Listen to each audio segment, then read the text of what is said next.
কুয়াকাটায় 2 দিনব্যাপী শিক্ষক মিলনমেলা অনুষ্ঠিত হয়েছে। শুক্রবার 10 অক্টোবর বিকাল 5টায় কুয়াকাটার একটি অভিজাত হোটেলের সম্মেলন কক্ষে এ উপলক্ষে আগামী বৈশ্বিক চ্যালেঞ্জ মোকাবেলায় বাংলাদেশের মাধ্যমিক শিক্ষা বিষয়ক সেমিনার অনুষ্ঠিত হয়েছে।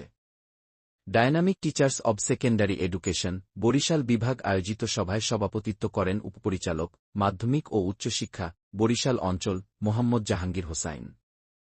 প্রধান অতিথি হিসেবে উপস্থিত ছিলেন বিভাগীয় কমিশনার বরিশাল অতিরিক্ত সচিব মোহাম্মদ রায়হান কাওছার।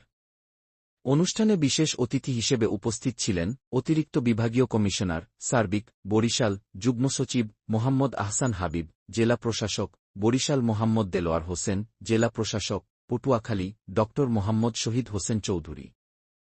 অনুষ্ঠানের প্রবন্ধ উপস্থাপনা করেন সহযোগী অধ্যাপক সরকারি teachers training college Barishal Mohammad Abdur Rahim. অনুষ্ঠানে আলোচক ছিলেন জেলা শিক্ষা অফিসার পটুয়াখালী মুহাম্মদ মজিবুর রহমান এবং জেলা শিক্ষা অফিসার ঝালকাঠি মোহাম্মদ আব্দুল জব্বার।